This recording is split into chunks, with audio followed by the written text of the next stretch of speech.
Well, hello, friends, and welcome back to the Level Up Life Safety Podcast. I'm your host, Chad Szekeres, president and founder of Divine 180. I've spent the majority of my career in the security industry, and believe me, I've seen my fair share of frustration associated with ever-changing technologies, vulnerability, system integration, and most importantly, education. My goal of the podcast is to address these challenges and provide you, along with the security industry, relevant solutions, and hopefully if I do my job right, I'll add a little entertainment value to your day also. Now today on the podcast, I want to explore the impact and the challenges COVID-19 has had on securing property and personnel. As I tune into the news nightly, I'm routinely reminded by the images of the devastation that gets created by the pandemic, along with the destruction that gets left behind in the aftermath of protest and civil unrest. Now, these new challenges come on the heels of what we're already focused on, which is safely reopening our businesses. My guest today has been in the security industry as a consultant for over 25 years. He's been ultimately involved in working with business owners and property managers to discuss the new security challenges that have recently emerged from the shutdowns and the civil disobedience. Mr. Ahrens' extensive background in asset protection and implementing security management programs brings in some unique insight, along with innovative ideas that help us to navigate our strange new world. Ladies and gentlemen, please help me in welcoming Sean Ahrens to the podcast.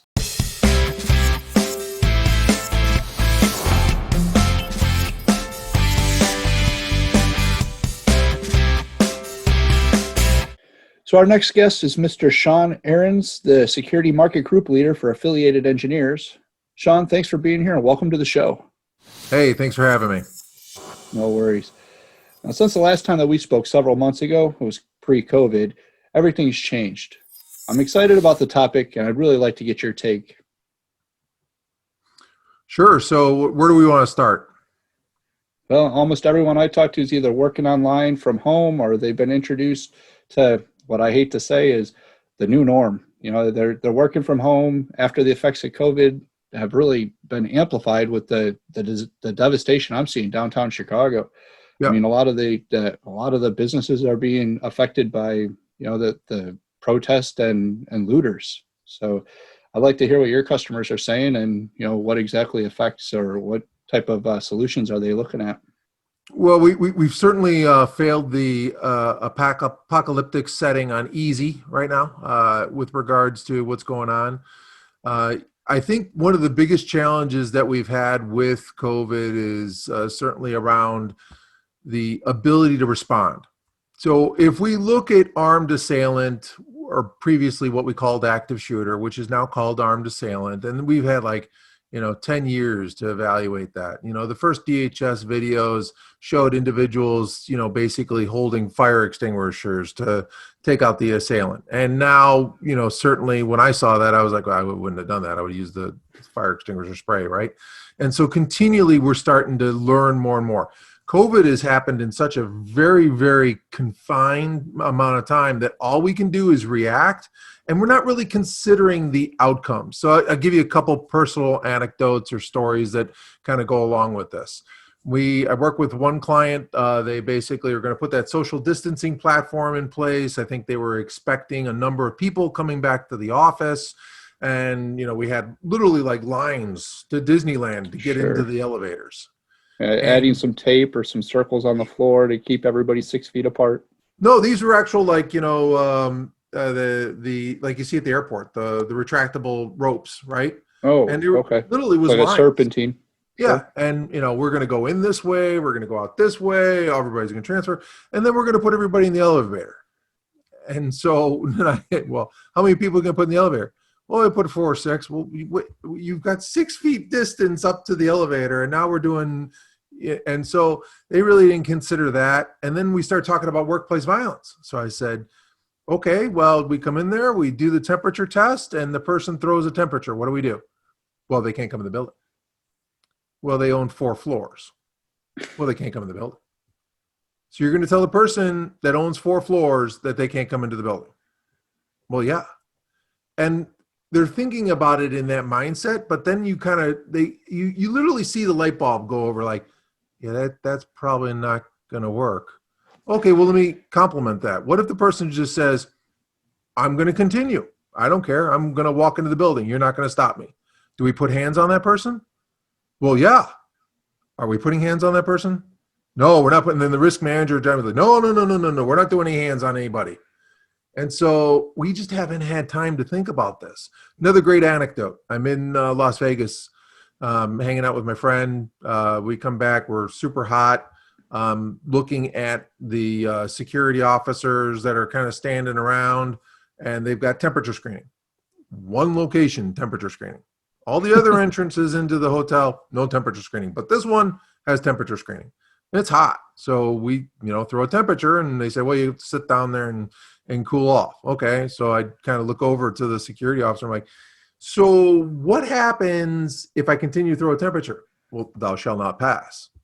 I totally get So that. at some point, however, if your temperature was to drop below whatever their threshold is, they were going to let you into that building. They'll let you into the building. But here is where we have the breakdown in the operational playbook.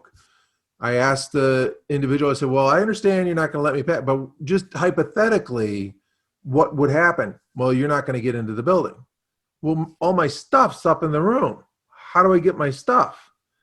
And literally the security officer looked, I think it was his supervisor, looked at me, he's like, yeah, Ted, what do we do with that? This is the challenge. We don't have protocols. the time to react. The other elements, workplace violence. I mean, when we're looking at home environment and intimate partner violence and dealing with workplace reductions, I was in a RIF discussion with a large employer, and they basically said, we're going to do these Zoom meetings and we're going to terminate them. And I said, okay. What are they going to do with their computer? Well, we're going to send a command and shut down their computer. What if they're in the middle of something that they were doing from a personal matter? Oh, that's a good point. Yeah, what should we do about that? How are you going to get the computers back? Yeah, how are we going to get the computers back? I mean, so, sometimes you just kind of not have to step back from it and kind of look at the, situation. And really, it's down to that whole, an ounce of prevention is worth a pound of cure. So your role has drastically changed just due to implementing procedure where previously there wasn't a procedure for any of this. So many of your engagements are with people looking for new procedures that they should implement to ensure that they can accommodate their employees and their guests in their buildings. I think that one of the biggest values that I bring is I bring an unbiased, unfamiliar perspective where I can ask a question where they otherwise would have just kind of de facto, this is our culture, this is it. But by me raising the question, we recognize, hey, maybe there's some things that we need to do in our culture to address this security concern. The RIF process, I mean, I put a LinkedIn article on it because I had so many different engagements with different clients, and there was some good thoughts that came out of that, and just terms about maintaining the integrity of the individual that you're going to terminate. Or maybe we terminate the red flag employees first, not last, because everyone's going to communicate to the red flag employees that are potentially commit sabotage that they're going to be riffed. And so then they're doing something in the background, getting rid of their computer, damaging, taking off, information that might be relevant to the operations of the organization. And so again, we're not really thinking about it. And so when we have an outside perspective that doesn't have that cultural connection and is completely unbiased, he can raise the questions and say, what about this? And hopefully create that insightful moment to say, maybe we need to reevaluate something. So do most of your clients, are they seeking out a solution to the problems that they're dealing with, or are they kind of hoping that the problem goes away? Are they assuming that over time we're no longer going to deal with it, so there's no point in focusing on it today? Maybe we'll just worry about this 6 months from now. The amount of money that was spent on staffing and manpower for contact tracing, as well as just identifying risk assessment processes, was massive. The productivity that was lost towards development of security operational programs, as well as other elements within an organization, has also been significantly impacted as a result of putting these reactive measures in place with COVID. So my role has been significantly over the last 2 months, just kind of asking questions about security. How does the mask play into social engineering and potential access to assets? How do we, address if someone throws a temperature and they become angry, emphasizing de-escalation training and what have you. So there's been a number of things that are kind of coming out of this that, other organizations may come to their own realization. I'm just supporting it from an outside perspective, looking at it as a fresh environment where they've become so biased over a period of time. You brought up the mask, and that's an interesting conversation because obviously we talk about it a lot. With masks, we run into a potential that people are entering our building where previously, if we were wearing a mask, we would be considered the bad guy. Yeah. Is this going to be a potential problem, with identity, obviously letting people in the building that should be there, but more importantly, what if the bad guy is coming in wearing a mask? How do we identify these people later? So, facial recognition is trying to address that. I've seen some companies that purport that they can identify the individual even with a mask. But you're absolutely right. Thank God, our criminals are dumb and they haven't figured it out. But I think that we're losing that curve. And I think at some point, individuals are going to figure out, hey, I can wear a mask anywhere I want to go. I can go into the bank. I think we were talking right before we started this about my walk into a bank, and I had sunglasses on and a mask and a hat. And literally as I walked in the bank, I'm like, is this a good idea? Because, a year and a half ago, I potentially would have been taken down, right? You look like the bad guy. Right. Exactly. I had an engagement with a client where we're actively looking at our surreptitious entry exercise. That's a bolt-on to our threat assessment process. And in this is where we actually try to break into buildings. I use social engineering significantly in these exercises. And I told him, I said, it wouldn't be fair. And he said, what do you mean? Because I'll be wearing a mask. And I think that there's so many dynamic things that are changing. A ripple, we've dropped a large stone in a pond, and that ripple is continuing out. And we haven't even seen some of the ramifications of this. I'm predicting that we're going to be wearing masks for maybe another year or two until it becomes, socially acceptable not to. I'm seeing aspects of violence where individuals who don't have a mask are being attacked, and those that wear a mask are being attacked. I see it every day. Social media, you've got both sides, and it seems like there's definitely a line that's been drawn, but there is no, either you're for it or you're against it. Doesn't seem to be anybody really in the middle any longer. What's very interesting about this, and I've used this in a social engineering exercise, is that now I can use the prop of a cough to really get distance away from people. So, I'm in the thing and I get a glass of water and I'm like, and I got my mask on. You want to see a room clear? You would think I became radioactive, right? And I challenge anyone. There has been a psychological and cognitive bias towards individuals that have respiratory ailments now, as a result of all of these things that we've been barraged at with regards to COVID. And a good, those listeners that are on, I know you've been in a waiting for your car being worked on in a Walmart or what have you. We are hyper aware of people that are coughing now. No doubt about that. And so now I'm using that to, emphasize, an ability as basically a prop to gain access. So there's all these different things that are going on, workplace violence, and some stuff we haven't even seen that are going to create impacts to organizations. For instance, I think we're going to see an accounting here in third quarter about how much money was actually put in by every respective organization, and CFOs are going to be making some hard decisions. With those hard decisions, are we going to logistically go out and get 1,000 laptops for everybody working at home? Also, too, with regards to workplace violence, how do we address intimate partner? Because now the workplace is the home, and with intimate partner violence, we've actually pushed all these people together that don't necessarily want to be together. and we're creating a potential incident. I mean, we just saw recently in a Zoom meeting with some kids and a student where the teacher observed the mother being shot by an intimate partner. It was an act of intimate partner violence, and it happened right on a Zoom call. Well, and you have to assume these people used to use work as their escape. You know, they might not have been happy in a relationship. They were going to work 8, 10, 12 hours a day.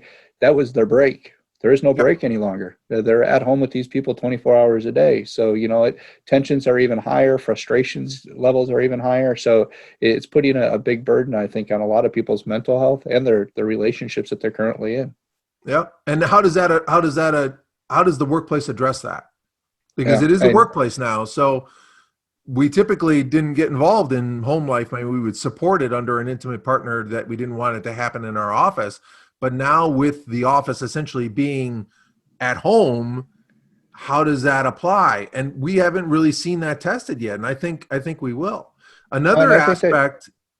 I think you get into the mental health side of that too. I mean, ultimately, when Oh, people are showing up to the office every day, you're starting to experience it. You have an intimate relationship with your coworkers. yes. So you're seeing these people every day, and you're starting to realize when they're in a good place or they're in a bad place. When Yes. everybody's in a Zoom meeting and you're meeting for an hour at a time, you're really not getting that interaction with that person to understand what they're truly feeling and to observe if there are danger signs or warning signs that we should be looking at for these people. And you've always done that, and people do that as human beings, not so much as it's required by the HR department or by the employer, but we are seeing it every day when you're reporting to the office. People aren't That's going to the that, office anymore. That's absolutely right. And just termination processes. We go through so many Zoom meetings a day that, after the 30th termination, it's just kind of the same thing. And here's the manager doing this. Yeah, well, I'm sorry, we're going to have to let you go. And the manager's sitting there, yeah. Mhm. On his cell phone the whole time. So it just shows that there's no connection. It's not a result that they're not involved. It's just they're just mentally looking for some other opportunity to, detract them.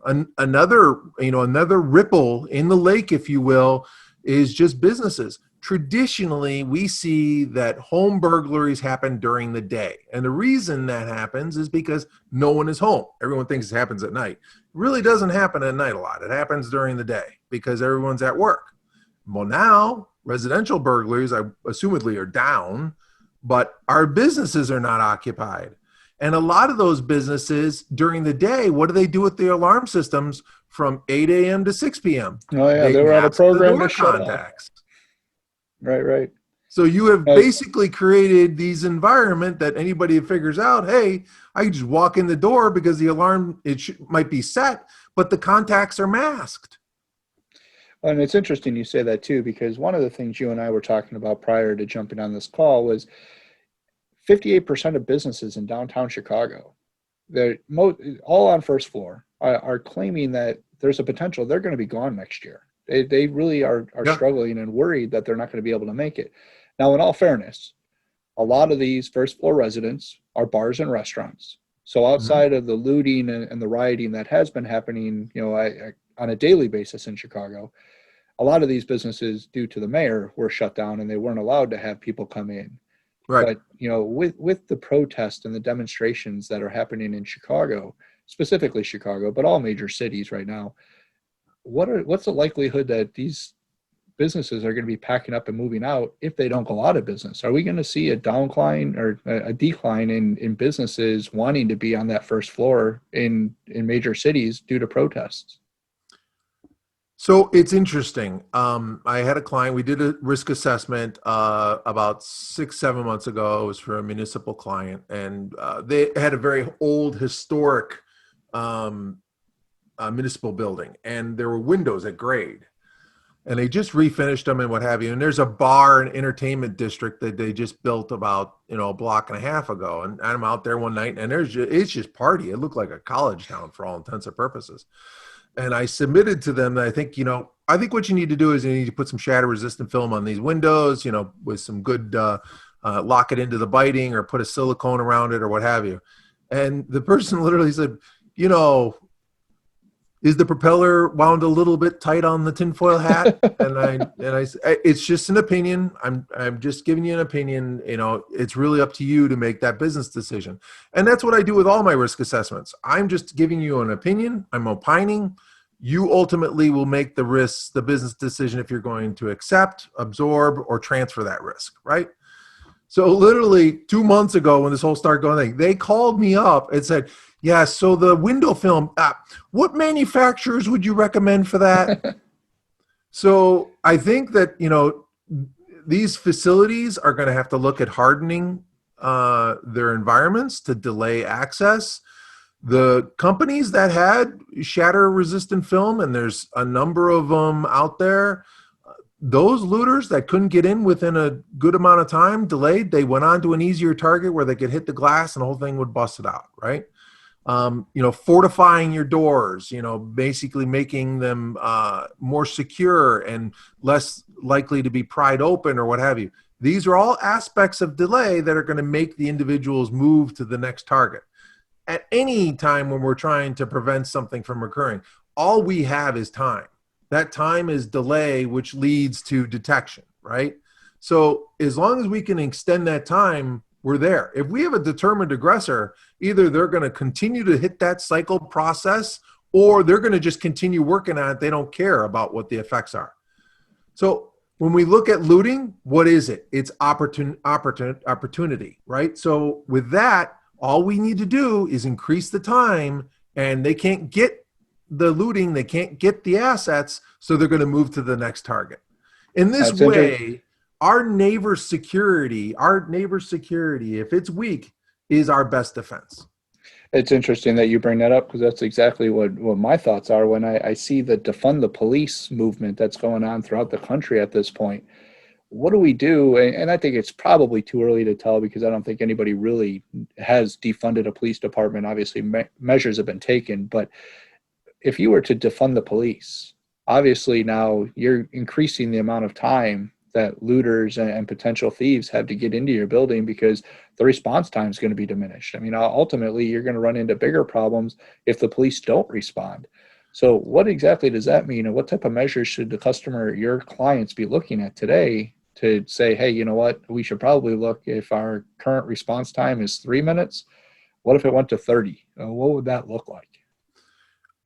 Excellent point. That in itself is not a ripple, it's a wave that we're going to see over many years. I've been running as a result of, so we look at senior officers that are leaving the force. Those senior officers were training cadets on how to do right policing. They came from the community policing background, right? These officers are leaving the force because they're afraid for their lives. And I'm pensioning out, I'm taking the 75% and I'm getting out. Municipalities love it because now they can basically get that cost off their books and they can get it. But the problem is we are losing the training. The training that has led to these types of events, we're losing it. We're exemplifying the issue that they're going to have harder time recruiting good cops. So this is going to happen more in the future. Moreover, when we talk about defunding the police, what are we doing? What are we defunding? We're taking that money away, but the program has not changed. So what will the police do? They will cut services like armed assailant training and armed assailant tours and crime prevention through environmental design officers to do assessments. All these things are going to go away. So what this means for organizations, recognizing that there is a potential risk to that resource that we had, they need to really start now considering, I'm going to have to protect my own building, my own premise for a period of time until law enforcement can get there. Or I'm going to have to take protection under my own wing, recognizing that the potential that law enforcement will not be there to support me. This is further exemplified by law enforcement because typically we had one-car patrols, right? There was one cop going out there. But the extreme anti-law enforcement rhetoric has many departments mandating 2 officers per car. So we've just cut our patrols down now as well, and our visibility of police. It's a huge issue. I keep telling my clients about this, is that, this is why you want to do a risk assessment. This is what you want to think about. Maybe you want to put your money into the shatter resistant. Maybe we want to put some, better locking hardware on now and what have you, because of the potential of what I think is going to happen in the future. So we're going to want to see probably hardening of the exterior of the building, make it more difficult for people to get in. If they do get in, well, we're going to want to make it difficult for them to navigate through that first floor of the building. Yes. So in a risk assessment, obviously, anybody who is listening that's going to be concerned about their building, or they're a tenant within a building, they're going to want to reach out to you to come in, first step, do that risk assessment, understand what is the threat.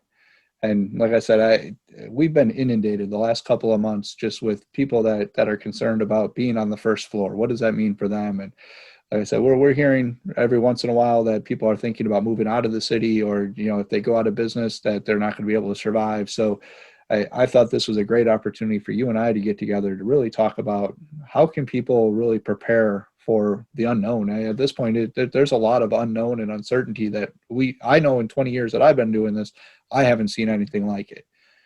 So 9/11 was, and strangely enough, today is 9/11. That was, probably the closest in my career in the security industry to where we saw a lot of uncertainty and things that needed to change. I think this is another one of those situations that's being created just due to uncertainty. And, now we realize if there was a lack of police or response, that we're going to have to do something different. The other thing too, we also have to consider is our November election. Which way that goes, depending on what side you're on, it doesn't matter. Both have a high potential for civil unrest. Either way. Well, I agree 100%, because you know what? The other side is not going to be happy one way or another. That's absolutely right.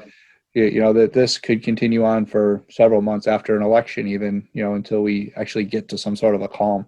The good news for us here in Chicago, and I know, throughout the country, it's not always the same, but our crime rate typically goes down because it does get so cold and disgusting outside. So hopefully then, we'll see a little bit of that here in Chicago this year, that people won't want to come out and protest just because it's not worth the time to get out of bed and throw a coat on. So if they want to get a hold of you, if people want to get a hold of you, Sean, what's the best way to do that? They can grab me on LinkedIn, or they can grab me from my website. It's Affiliated Engineers Incorporated, or AEIENG.com. My phone number, 847-461-9359. That's my cell phone. Always here to help. Perfect. I'll tell you what, when I do the video portion of this, I'll go ahead and I'll post up all your information, and I'll put a link to it so that they can reach out to you directly via LinkedIn. And I appreciate you coming on the show. I think that this was very informative for a lot of people that are drastically looking for solutions. So thanks again for coming on. Thank you very much. I'll talk to you soon. I'd like to thank my friend Sean Ahrens for joining us on the podcast today. As we learned from Sean, a criminal's opportunity is only limited by time. So the longer it takes for a nefarious character to enter your building, the increased likelihood he's going to target your neighbors or someone with less fortification. He also reminded us that hardening the exterior of our building is only one component of a total protection package, which begins with the assessment of how to best protect our assets. We need to explore innovative ideas to ensure that we continue to limit the spread of infectious disease in our workplaces. I've uploaded all the show notes, including links to Sean's contact info, to my website at www.leveluplifesafetypodcast. That's LVUP lifesafety.com. Please help us to spread the word and share this podcast. Click that subscribe button and click that thumbs up. Until next time, I'm Chad Szekeres of Divine 180, saying stay safe, everyone.